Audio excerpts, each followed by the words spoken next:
যে খেটে খায় সে কখনো অভুক্ত থাকে না, আবার যে চুরি করে খায় তার পেট কখনো ভরে না, কারণ লুটের মাল কুইট হতে সময় লাগে না।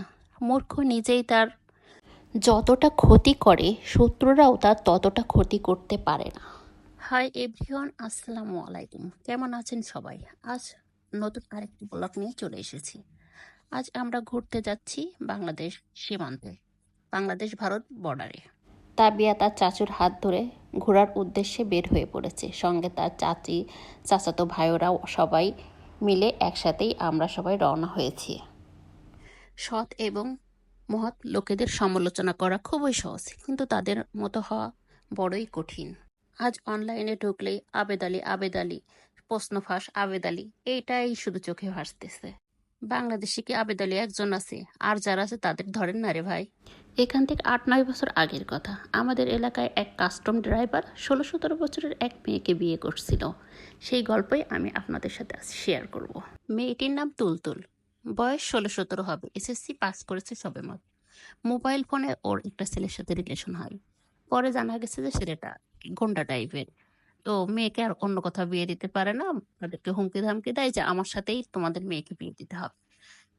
ঠিক সেই সময় এই কাস্টম ড্রাইভার, বয়স আনুমানিক 55 বছর হবে, তার বাবাকে এসে প্রপোজ করে এবং তার বাবাকে নগদ 7 লাখ টাকা দেয় এবং স্থানীয় যে নেতাগোতারা আছে তাদের 2.5 লাখ টাকা দিয়ে সে মেয়েকে বিয়ে করে। ইভেন বিয়েটা হয়েছিল পুলিশ প্রোটেকশনে। ড্রাইভার সাহেবের আগের বউ চলে গেছিল, মানে তার 2টা বিয়ে আর কি। আগে বউ ছিল, সে আর এক ড্রাইভারের সাথে চলে গেছে। তার ইন্টারমিডিয়েট পড়ার ছেলে ছিল, এই মেয়েও তখন ইন্টারমিডিয়েট পড়ে। ঢাকা শহরে তারও 2টা বাড়ি আছে, ব্যবসা আছে, এসি গাড়িতে আসে। আপনার রোজার সময় অনেক জাকাতের যে ইয়ে আছে আমাদের এলাকায় দিয়েই দেখি। তারপরে কুরবানি, সেই ইলাহি কাণ্ড, এসব আমরা তো চোখের সামনেই দেখতেছি। আজ দুর্নীতি আমাদের রন্ধ্রে রন্ধ্রে প্রবেশ করে ফেলেছে। বিসিএসটা এত সোজা নয়, প্রচুর অধ্যবসায় করা লাগে, দিন নাই খাওয়া নাই, অনেক পড়াশোনা করা লাগে। আমাদের সহপাঠীদেরই তো দেখছি কত কষ্টের পরে হয়েছে তাদের এই চাকরি।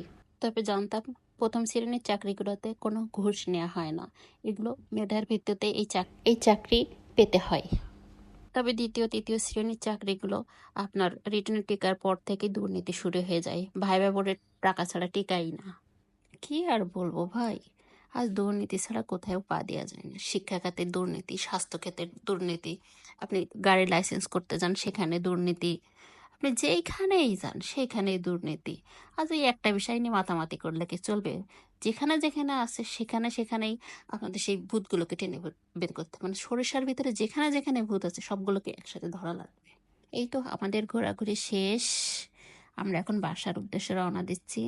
তো আমাদের ব্লগটি যদি আপনাদের ভালো লাগে অবশ্যই দোয়া করবেন, লাইক কমেন্ট শেয়ার করবেন, আর আমাদের পাশে থাকবেন। আল্লাহ হাফিজ।